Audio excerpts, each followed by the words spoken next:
नमस्कार साथियों, इतिहास के हमारे YouTube channel history with Vijay sir में आप सबका हार्दिक स्वागत है।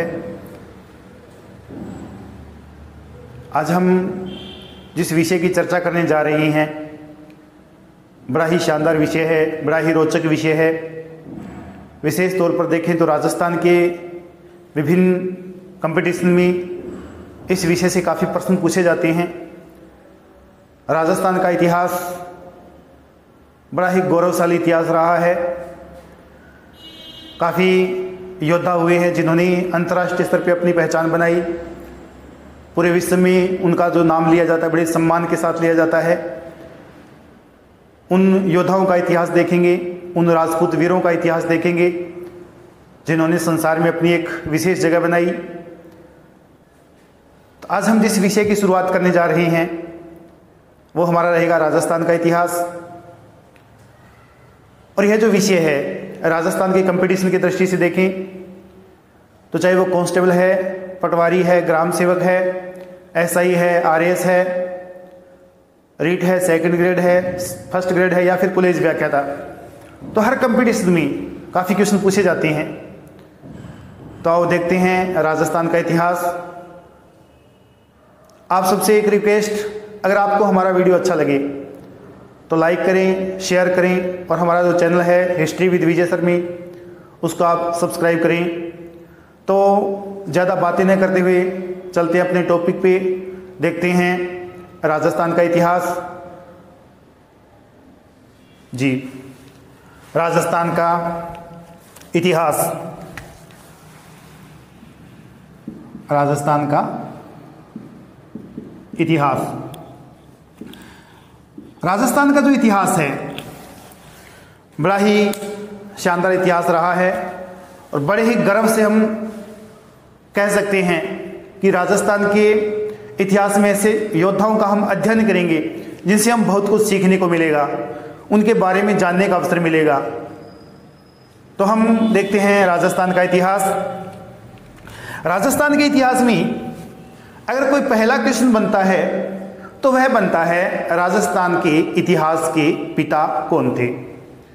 राजस्थान का इतिहास देखते हैं तो सबसे पहला क्वेश्चन यही बनता है कि राजस्थान के इतिहास के पिता कौन थे। तो राजस्थान इतिहास के पिता कर्नल जेम्स टोड। राजस्थान इतिहास के पिता थे, इतिहास के पिता कर्नल जेम्स टोड थे। कर्नल जेम्स टोड ने राजस्थान के इतिहास से संबंधित सर्वप्रथम पुस्तक लिखी थी। इनकी जो प्रसिद्ध पुस्तक है वो हमें मिलती है 1829 में, annuls and antiquities of Rajasthan, Rajasthan की गतिविधियों का विश्लेषण। तो राजस्थान के इतिहास से संबंधित पुस्तक इनकी 1829 में प्रकाशित हुई या लिखी गई थी। इससे हमें राजस्थान के इतिहास का विवरण मिलता है। इन्होंने राजस्थान का भ्रमण किया, पूरे राजस्थान की रियासतों का भ्रमण किया। 1817-18 में या 1818-19 में उदयपुर में पॉलिटिकल एजेंट के रूप में आए थे, वहाँ रहे पूरे राजस्थान का। उससे पहले इन्होंने काफ़ी भ्रमण किया था, पुस्तक लिखी annuls and antiquities of Rajasthan.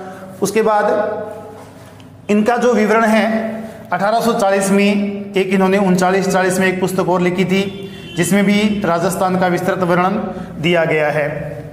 अब इन्हें राजस्थान के इतिहास का पिता कहा जाता है। कर्नल जेम्स टोड को राजस्थान के इतिहास का पिता कहा जाता है। तो आज हम जिस टॉपिक पे चर्चा करने जा रहे हैं राजस्थान के इतिहास पे, वो रहेगा इतिहास को जानने के साधन। पहला टॉपिक है और आज हमारा राजस्थान के इतिहास पर पहला वीडियो है। तो अब देखते हैं राजस्थान के इतिहास को जानने के स्रोत। इतिहास को जानने के स्रोत, इतिहास को जानने के स्रोत या इतिहास को जानने के साधन कौन कौन से हो सकते हैं। एक विशेष जानकारी हिस्ट्री विद विजय सर हमारे चैनल पर आपको भारत का इतिहास ये भी मिल जाएगा।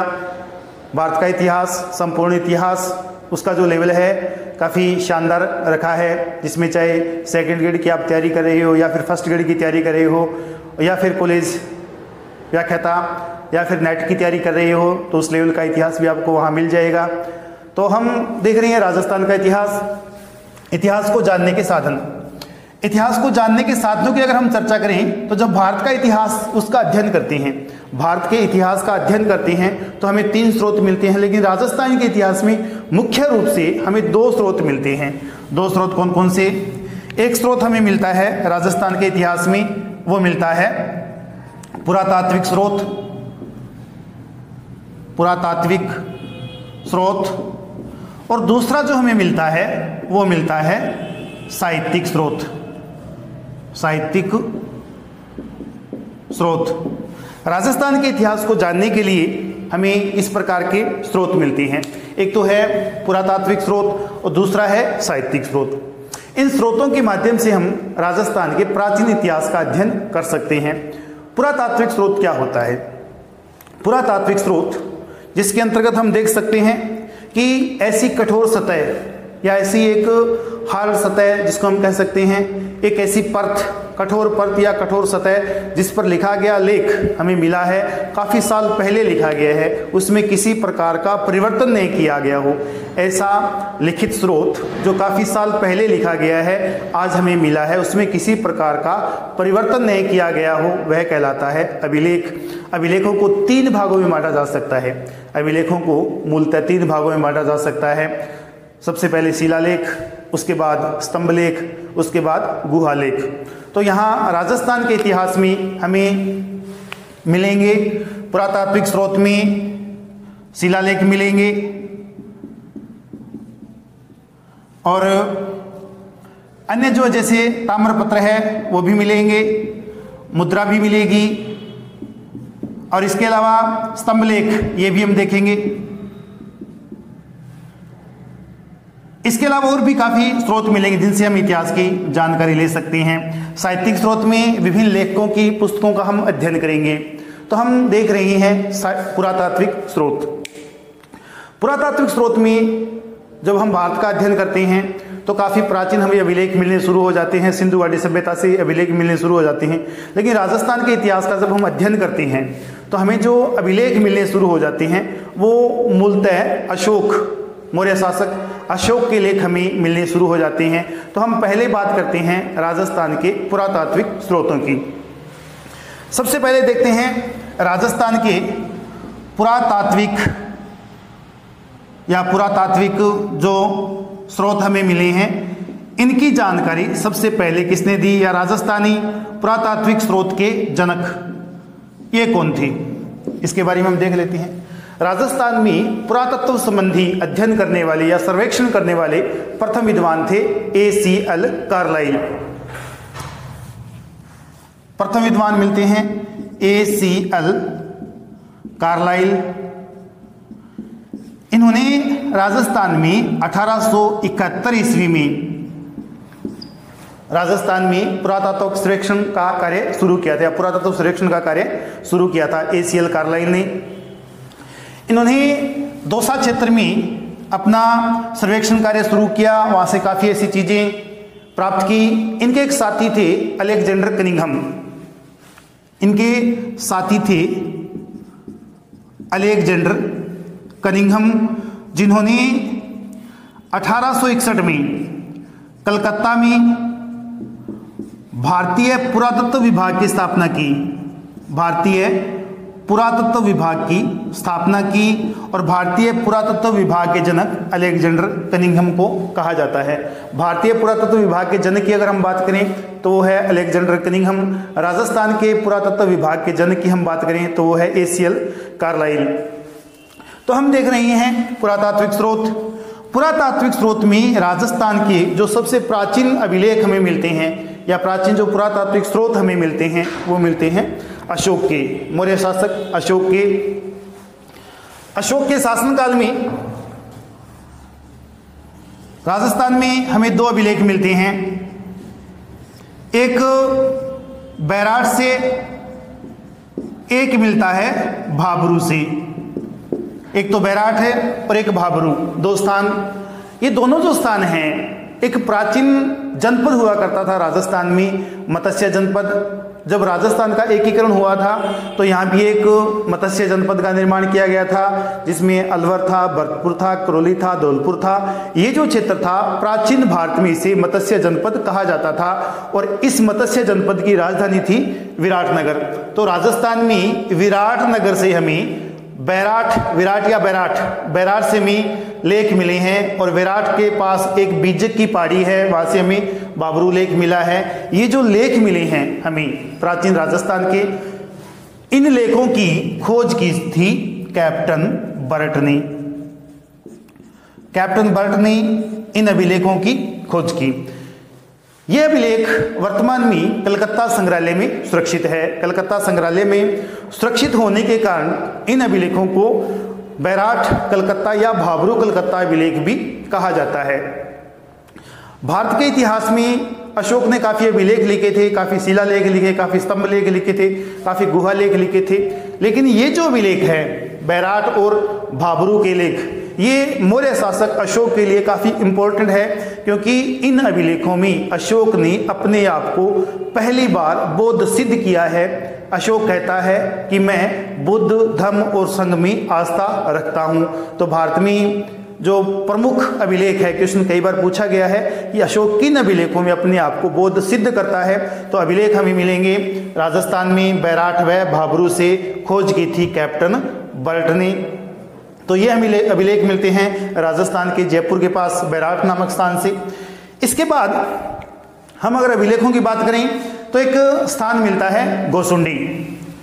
गोसुंडी नामक स्थान, गोसुंडी ये चित्तौड़गढ़ के पास एक गांव है, चित्तौड़गढ़। यहां से हमें अभिलेख मिला है चित्तौड़गढ़, यहां से लेख मिला है गोसुंडी नामक गांव है। इस अभिलेख की जो विशेषता है उसकी हम थोड़ी चर्चा कर लेते हैं। क्या विशेषता है इस अभिलेख में? सबसे पहले राजस्थान में या यूं कहें कि भारत में वासुदेव व संकर्षण प्राचीन देवता थे। वासुदेव और संकर्षण की पूजा संबंधी हमें जानकारी मिलती है।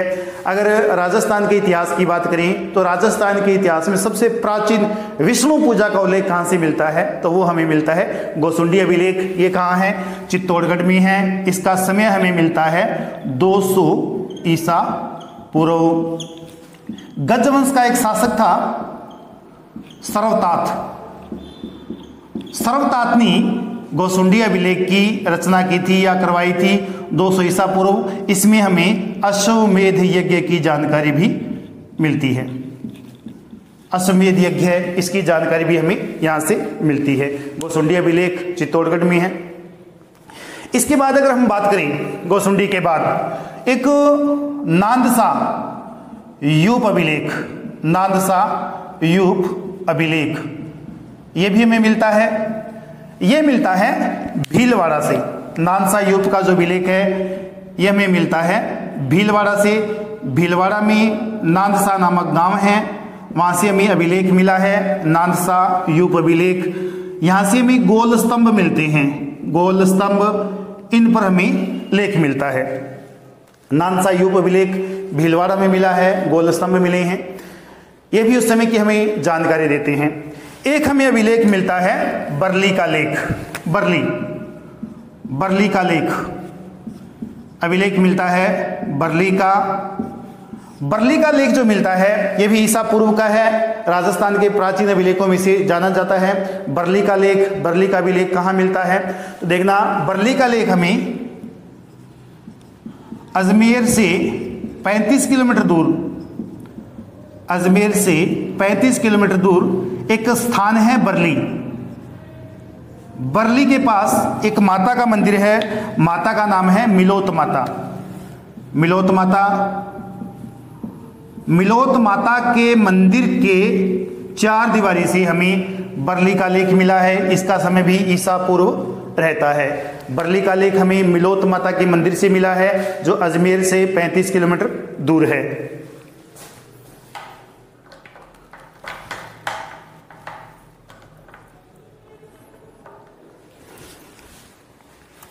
इसके बाद अगर हम बात करें तो भरमर माता का लेख, भ्रमर माता का लेख। भ्रमर माता ये लगभग 490 ईस्वी, 490 ईस्वी भ्रमर माता। ये लेख कहां से हमें मिला है? ये लेख हमें मिलता है चित्तौड़गढ़ के पास, या चित्तौड़ के छोटी सादड़ी, चित्तौड़ के पास स्थान है छोटी सादड़ी, ये छोटी सादड़ी नामक स्थान से, छोटी सादड़ी, यहां से भ्रमर माता का मंदिर है जिससे हमें 490 ईस्वी का लेख मिलता है। इस अभिलेख से हमें तत्कालीन राजनीतिक जानकारी मिलती है, तत्कालीन समय की राजनीतिक जानकारी हमें मिलती है। इसके बाद हम बात करें प्रमुख अभिलेखों की, तो एक हमें अभिलेख मिलता है बसंतगढ़, बसंतगढ़ का लेख, बसंतगढ़ का लेख। बसंतगढ़ का जो लेख है इसका समय रहता है 625 ईस्वी। बसंतगढ़ सिरोही 625 ईस्वी। बसंतगढ़ जो स्थान है वो मिलता है हमें सिरोही, सिरोही में मिलता है बसंतगढ़। 625 ईस्वी का लेख है, तत्कालीन समय की जानकारी देता है, सिरोही के आसपास के क्षेत्रों की जानकारी हमें देता है। इसके बाद अभी एक एग्जाम हुआ था कॉलेज व्याख्याता का, जिसमें क्वेश्चन पूछा गया था कि निम्न में से मौर्य शासक से संबंधित या मौर्य शासकों से संबंधित अभिलेख कौन सा है? तो उसमें एक ऑप्शन था कर्णस्वा अभिलेख, 738 ईस्वी का कर्णस्वा नामक स्थान कर्णस्वा कोटा में है। यहां से हमें एक अभिलेख मिलता है अंतिम मौर्य शासक, अंतिम मौर्य शासक थे धवल, धवल का लेख मिलता है कर्णस्वा कोटा से। इसमें मौर्य वंश की हमें जानकारी मिलती है। इसके बाद हम बात करें, थोड़ा सा इसे मिटा देते हैं, तो थोड़ा सा रिपीट कर लेते हैं, उसके बाद इसे मिटा देते हैं। राजस्थान के इतिहास की अगर हम बात करें तो राजस्थान के इतिहास के पिता कहलाते हैं कर्नल जेम्स टोड। इंग्लैंड के पॉलिटिकल एजेंट थे, पहले पश्चिमी भारत के रहे थे, उसके बाद राजस्थान के रहे थे, राजस्थान का भ्रमण किया, पुस्तक लिखी एनल्स एंटिक्विटीज ऑफ राजस्थान 1829 में। और कई बार ये क्वेश्चन पूछ लिया जाता है कि कर्नल जेम्स टोड ने जो पुस्तक लिखी थी राजस्थान के इतिहास से संबंधित वह किसे भेंट की? तो इनके गुरु थे यति ज्ञानचंद्र, उनको इन्होंने वो पुस्तक भेंट की। कई कंपटीशन में क्वेश्चन पूछ लिया गया है ये। तो कर्नल जेम्स टोड राजस्थानी इतिहास के पिता, 1829 में इन्होंने राजस्थान से संबंधित पुस्तक लिखी। राजस्थान के इतिहास को हम जान सकते हैं। राजस्थान के इतिहास को जानने के प्रमुख स्रोत कौन कौन से हैं? तो दो स्रोत जिनकी हम चर्चा कर रहे थे, एक है पुरातात्विक स्रोत और एक है साहित्यिक स्रोत। पुरातात्विक स्रोत में जो हमें साधन मिलेंगे, शिलालेख है, ताम्रपत्र है, मुद्रा है, स्तंभ लेख है, और भी ऐसी काफ़ी चीज़ें मिलेगी जिनसे हम राजस्थान के इतिहास को जान सकते हैं। इसके बाद हम बात करेंगे साहित्यिक स्रोत की। तो हम पुरातात्विक स्रोत के जनक की बात कर रहे थे।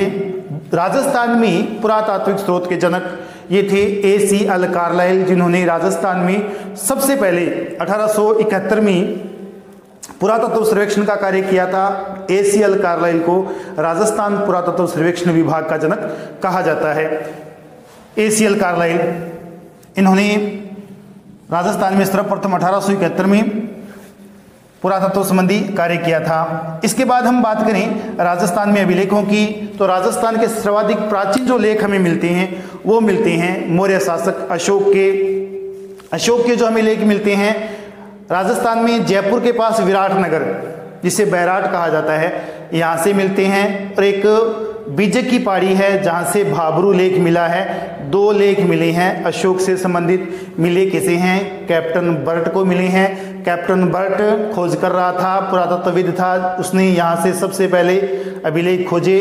इन अभिलेखों में सबसे पहले भारत में हालांकि काफ़ी अभिलेख है अशोक के अभिलेख, इन अभिलेखों में अशोक को बौद्ध धर्म का अनुयायी सिद्ध किया गया है, क्योंकि इन अभिलेखों में अशोक घोषणा करता है कि मैं बुद्ध धर्म और संघ का अनुयायी हूँ या मानता हूँ। वर्तमान में ये दोनों अभिलेख कलकत्ता में हैं, इसलिए इन अभिलेखों को कलकत्ता बैराट अभिलेख या कलकत्ता भाबरू लेख भी कहा जाता है, मौर्य शासन से संबंधित। इसके बाद एक स्थान है गोसुंडी, चित्तौड़गढ़ के पास, यहाँ से भी हमें लेख मिला है। 200 ईसा पूर्व का है, प्राचीन लेख है। इसमें वासुदेव और संकर्षण दो प्राचीन देवता जिनकी पूजा की हमें जानकारी मिलती है कि गजवंश का एक शासक था, नाम था सर्वतात ने, गजवंश के शासक सर्वतात ने वासुदेव और संकर्षण का जो पूजा स्थल था उसके चारों तरफ पत्थर की चार दीवारी का निर्माण किया था।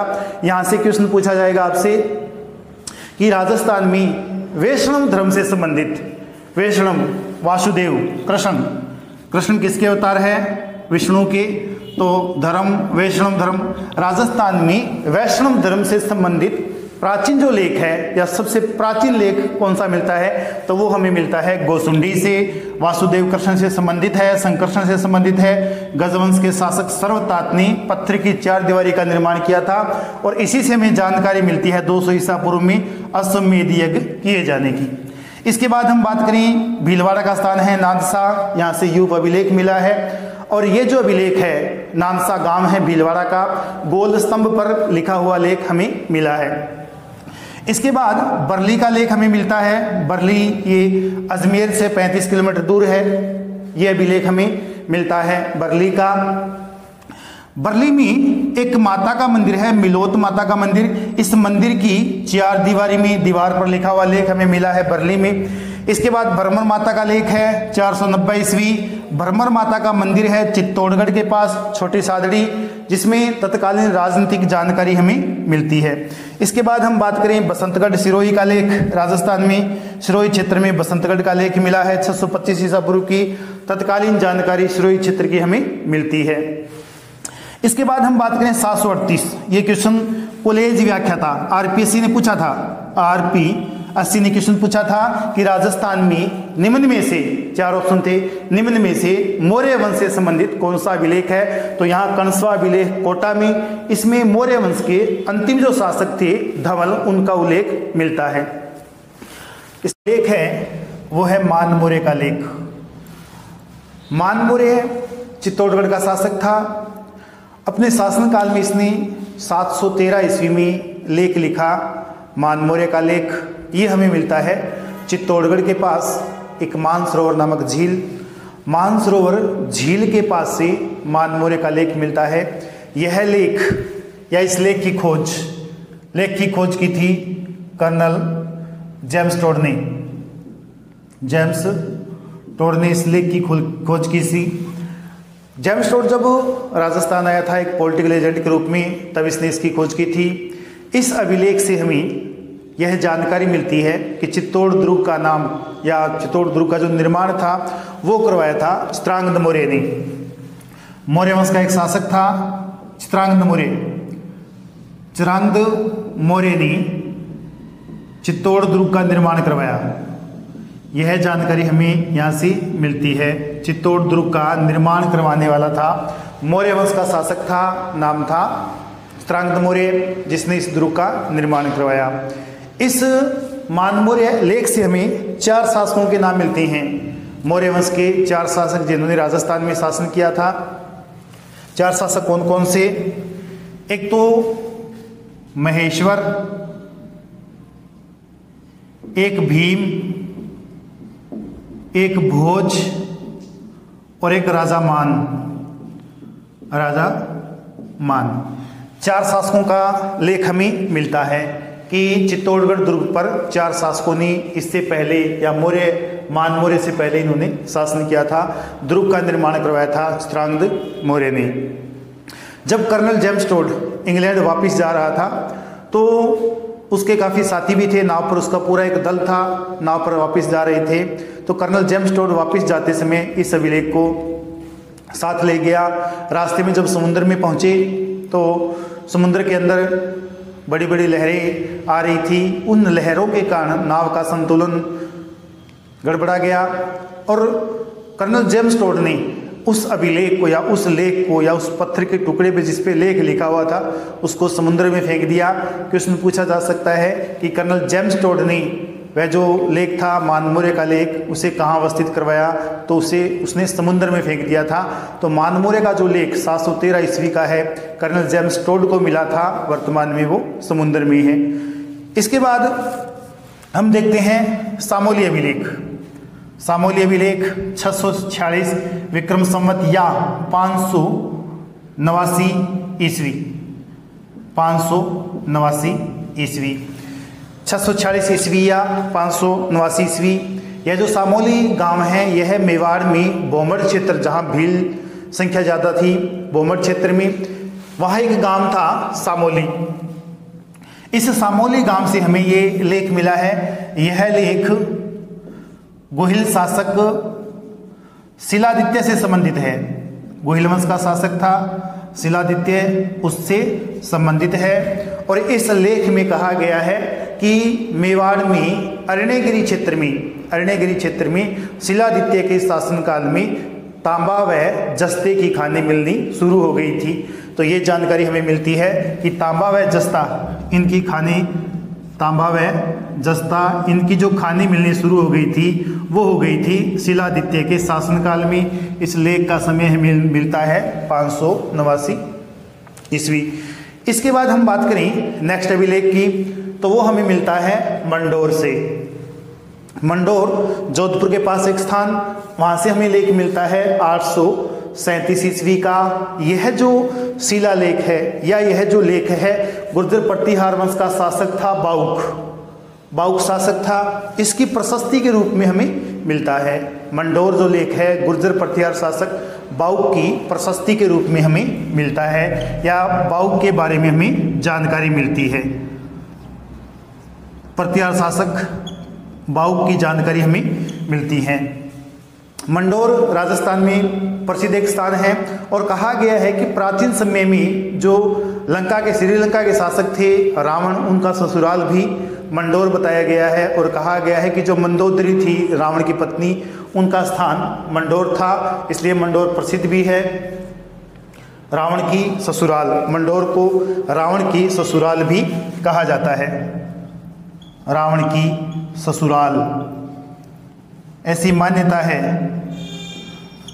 और जब हम राजस्थान की संस्कृति पढ़ते हैं तो वहाँ ये भी पढ़ने का मौका मिलता है कि मंडोर के लोग या मंडोर क्षेत्र के जो लोग हैं वो दशहरा नहीं मनाते, क्योंकि रावण यहाँ का दामाद था।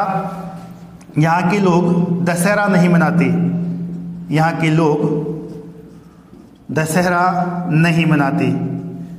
ये भी कल्चर से संबंधित क्वेश्चन है। इसके बाद हम बात करें गटियाला अभिलेख। गटियाला जो अभिलेख है ये हमें जोधपुर से मिला है। इसका समय है 861 ईस्वी। गटियाला अभिलेख प्रसिद्ध अभिलेख है, राजस्थान के इतिहास से संबंधित गटियाला अभिलेख। इसमें जो विशेषता है उसके बारे में हम चर्चा कर लेते हैं। यह है कक्कुक प्रतिहार वंश का एक शासक था कक्कुक, उसकी जानकारी देता है। हरिश्चंद्र नामक एक व्यक्ति का उल्लेख है। और गटियाला अभिलेख में, गटियाला जो अभिलेख है जोधपुर से हमें मिलता है 861 ईस्वी का। इस अभिलेख में हमें मग जाति का या मग जाति के ब्राह्मणों का उल्लेख मिलता है, मग ब्राह्मणों का उल्लेख मिलता है। और ये जो मग ब्राह्मण थे ईरान के थे और इन्होंने भारत में सबसे पहले अग्नि पूजा का प्रचार किया था या अग्नि पूजा इन्होंने स्थापित की थी। तो यहाँ हमें एक व्यक्ति का नाम मिलता है हरिश्चंद्र, ब्राह्मण था। हरिश्चंद्र के 2 पत्नियां थी। हरिश्चंद्र जो व्यक्ति था इसकी 2 पत्नियां थी। एक तो थी ब्राह्मण, एक पत्नी तो थी ब्राह्मण और एक थी राजपूत। एक तो ब्राह्मण थी, एक क्षत्राणी या राजपूत थी। राजपूत पत्नी का नाम था भद्रा। राजपूत पत्नी का नाम भद्रा। भद्रा के 4 पुत्र हुए। एक था रज्जिल, एक था भोगभट्ट, एक था दद्द और एक था दह। इन चारों भाइयों ने मिलकर मंडोर में अपने राज्य का निर्माण किया।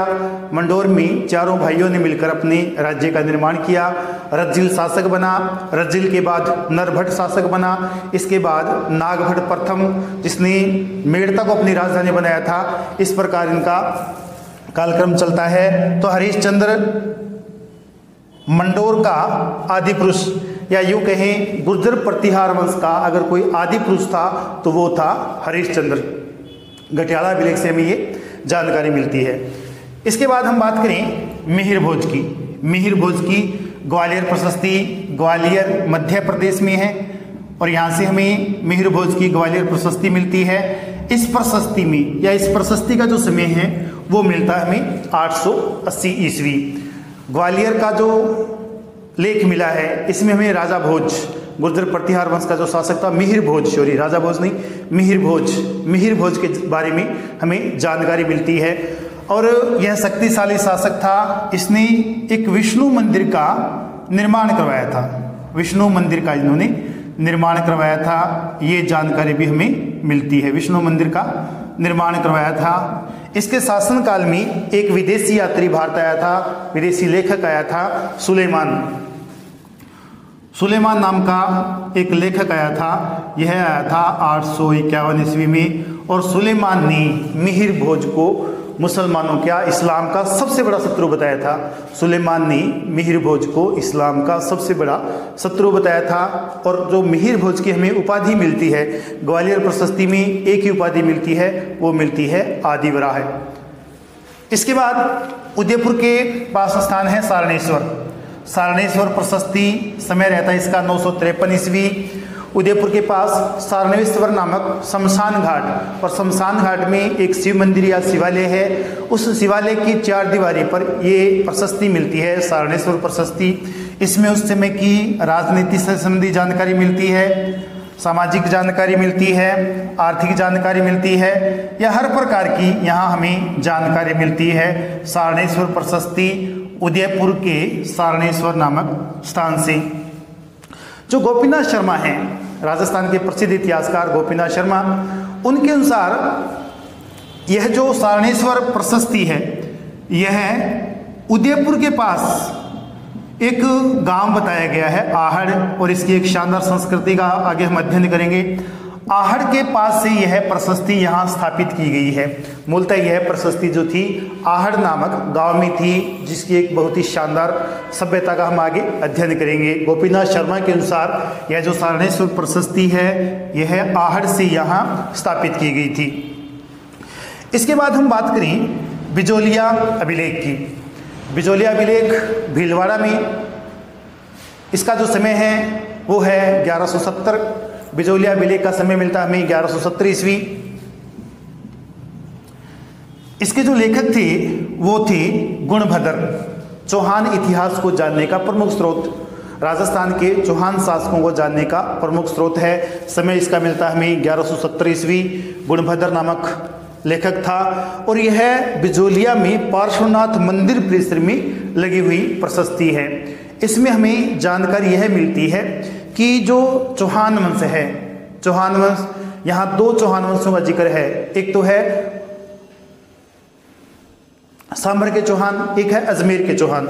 2 चौहान वंशों का जिक्र मिलता है। सांभर के चौहान, सांभर का चौहान वंश, एक अजमेर का चौहान वंश, इनकी हमें जानकारी मिलती है। और इस अभिलेख में कहा गया है कि वासुदेव चौहान नामक व्यक्ति ने 551 ईस्वी में सांभर में अपना राज्य स्थापित किया था।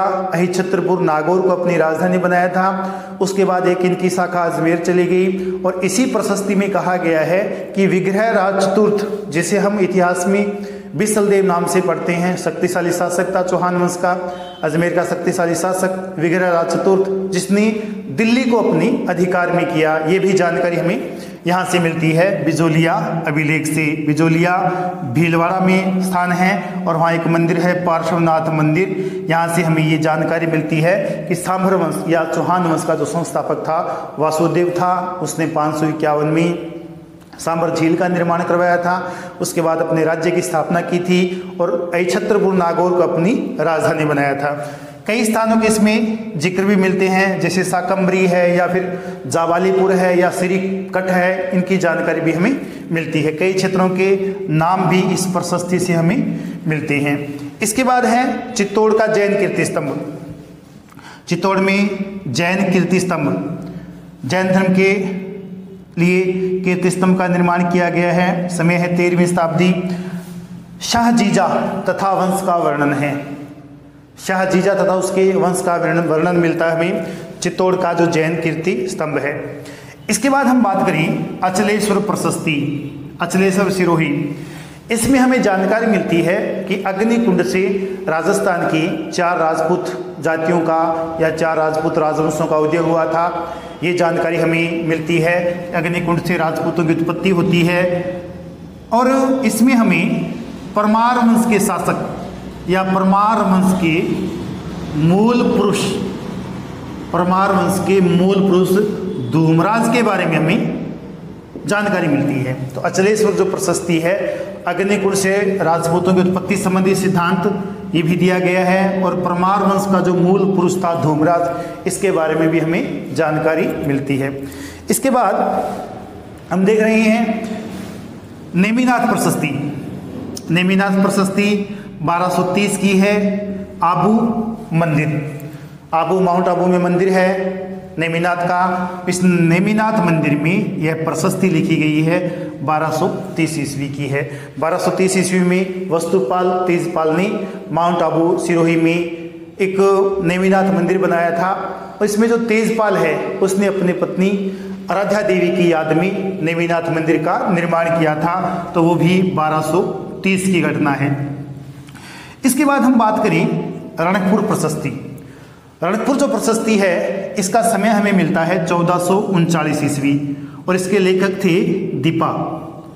दीपा नामक व्यक्ति ने रणकपुर प्रशस्ति का निर्माण किया था। रणकपुर में जो मंदिर है, जैन मंदिर है, उनका निर्माण किया था प्रसिद्ध सेठ दरणकशाह ने, और समय था राणा कुंभा का। राणा कुंभा के शासनकाल में रणकपुर प्रशस्ति लिखी गई थी। इस प्रशस्ति से हमें बापा रावल से लेकर राणा कुंभा तक जानकारी मिलती है। मेवाड़ वंश के शासकों का अगर हमने इतिहास देखना है बापा रावल से लेकर राणा कुंभा तक, तो हमें रणकपुर प्रशस्ति के बारे में जानना पड़ेगा, रणकपुर प्रशस्ति देखनी पड़ेगी। इसका समय हमें मिलता है 1439 से या 1439 तक। इसके लेखक हमें मिलते हैं दीपा।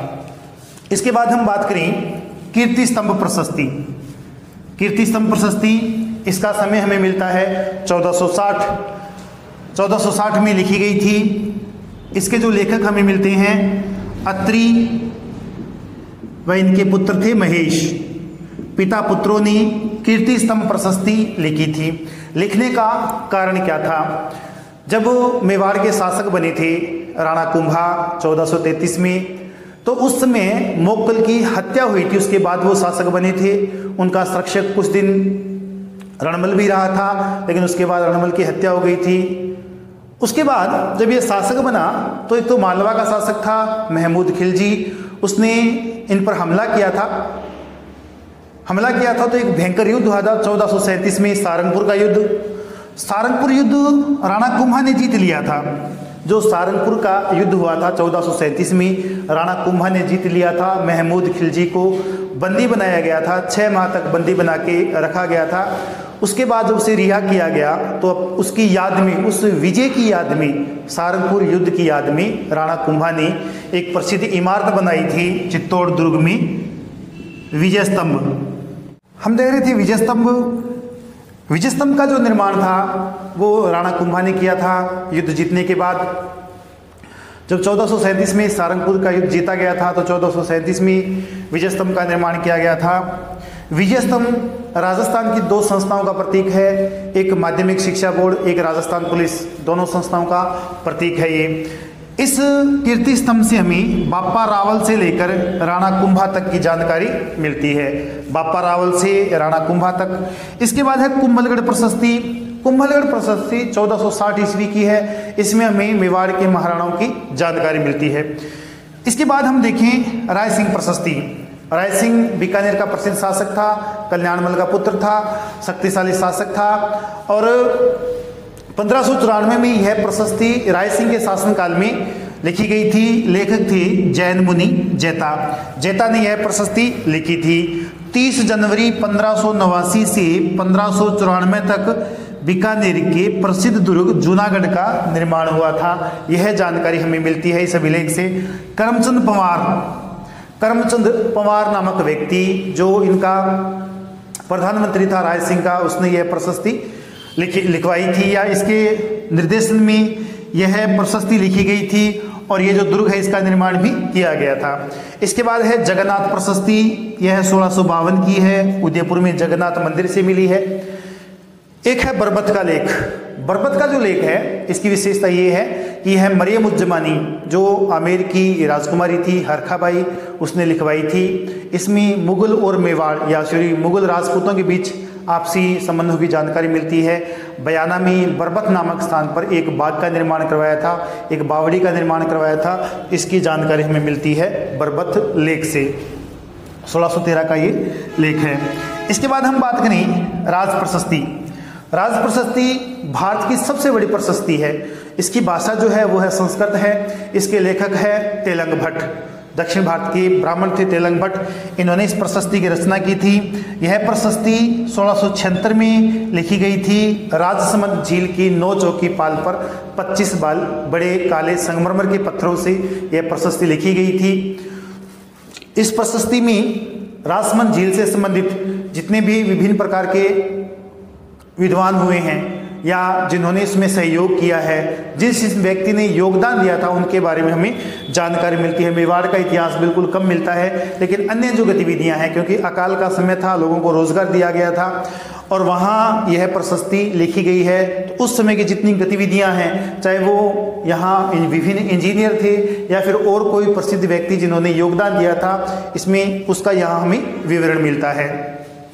तो ये थे राजस्थान के इतिहास को जानने के प्रमुख पुरातात्विक स्रोत। अगले वीडियो में हम देखेंगे राजस्थान से संबंधित जो अन्य अभिलेख है, चाहे वो ताम्रपत्र पे हो या फिर मुद्रा पे हो या मुद्राओं की जानकारी देखेंगे। अगर वीडियो आपको अच्छा लगे तो लाइक करें, शेयर करें और हमारा जो चैनल है हिस्ट्री विद विजय सर उसको सब्सक्राइब जरूर करें। आज के लिए इतना ही, बाकी अगले वीडियो में, तब तक के लिए आप सबका बहुत बहुत धन्यवाद।